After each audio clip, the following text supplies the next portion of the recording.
My husband was with his girl best friend while I was giving birth. He is not allowed to see our firstborn child. My husband has this best friend, Anna. They've been friends for a long time and dated years ago, mutually deciding that it's best for them to remain friends. I've had no problem with this relationship until now. On the day that I gave birth, Anna's brother got into a car accident. My husband got a call from her in the middle of the night and asked him if he could drop her at the hospital her brother was at, an hour away from us, since she was too scared to drive. My husband agreed, told me quickly while I was half asleep and rushed out. A few hours later, I had contractions and called my husband. He didn't pick up after multiple tries, so I gave up and called my dad, who drove me to the local hospital, 12 minutes away.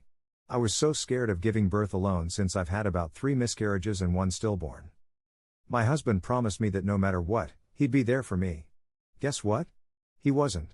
We called multiple times while I was in labor, and when he finally picked up my dad's call when I was giving birth, saying that he'd misplaced his phone in the chaos, my dad informed him that no matter how fast he drives anymore, he's going to miss the birth of his child. Well, my husband took that as he's already screwed up, so it doesn't matter when he shows up at this point. So when he finally came, our daughter was about 5 hours old and I'd already moved to the maternity ward.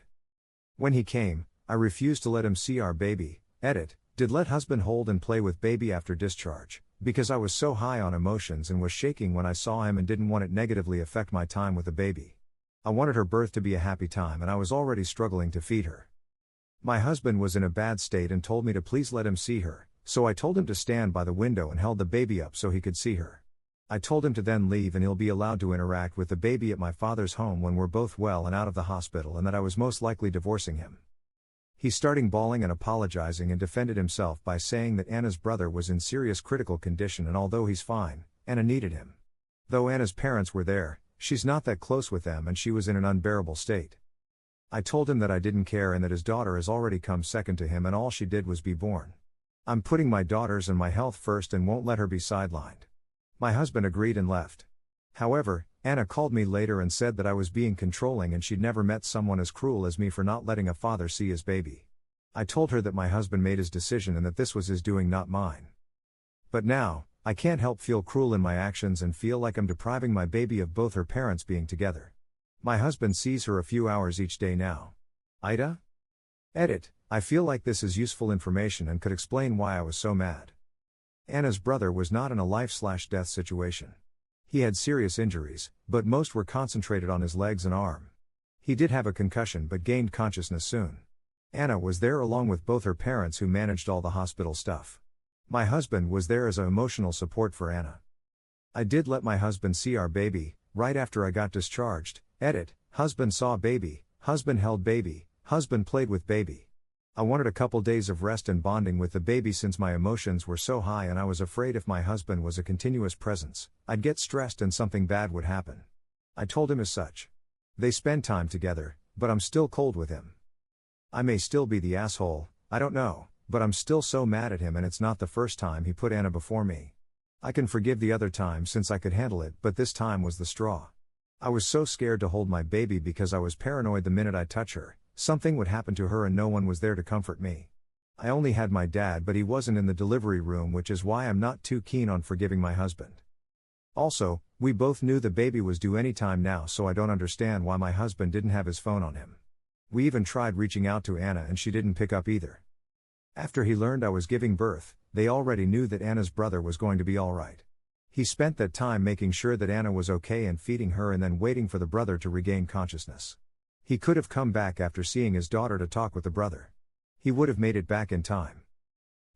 So many of you got it wrong. I'm not preventing him from ever seeing his baby, that is stupid and unreasonable. He literally saw her about a day later when we were discharged and safely at my dad's home. He already didn't see her for 5 hours on purpose and put Anna first. I didn't think an additional day would make much of a difference. And it wasn't to him. He was happy to see the baby and he spends time with her all the time. She's 2 months now. And also, I'm not mad about the fact he went to see Anna, I'm mad that he didn't think we were a high priority to rush back to. He left me so quickly in the middle of the night when I was already late. He couldn't have left Anna in the care of her parents and rushed as soon as possible? She's not a child and she doesn't have any mental health issues either. Edit 3, so sorry for all the edits.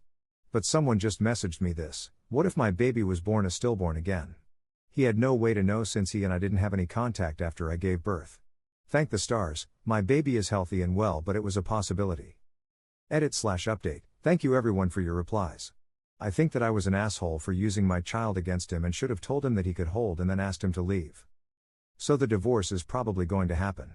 My brother is looking at lawyers for me. In the midst of this whole mess, this post made me realize I never checked on Anna's brother to see how he's healing because I was so irked by Anna. I called him and he said that he was doing well and will be out of his wheelchair soon. He asked about me and the baby and how I was doing with the split and if I was okay with my husband and Anna. I can't believe I was so oblivious. I thought they had an emotional thing going on because of this, and when I confronted my husband, he denied it and said me and our baby were his priority and he made a mistake and he was being dumb. Yay no, Anna's brother kindly informed me that he and Anna's parents thought that my husband and I split when I was 7 months pregnant and that Anna and him were back on. He showed up at the hospital as Anna's boyfriend, which is why they didn't bat an eye that he was there and not with his pregnant wife. Because apparently we split. Her brother's procedures were done well before the afternoon, so I don't know that my husband and Anna were doing for all those hours, but I don't even want to know. If you want more details, I can answer in a comment. Thanks everyone for your kind words and advice. I will be moving back home and filing for full custody. I don't want my baby growing up to be like her father or Anna. He can be fun dad or whatever it is he wants to be. Last edit. I think I'm going to be taking a break from Reddit now because ranting on the internet doesn't seem healthy. Thanks everyone for their support.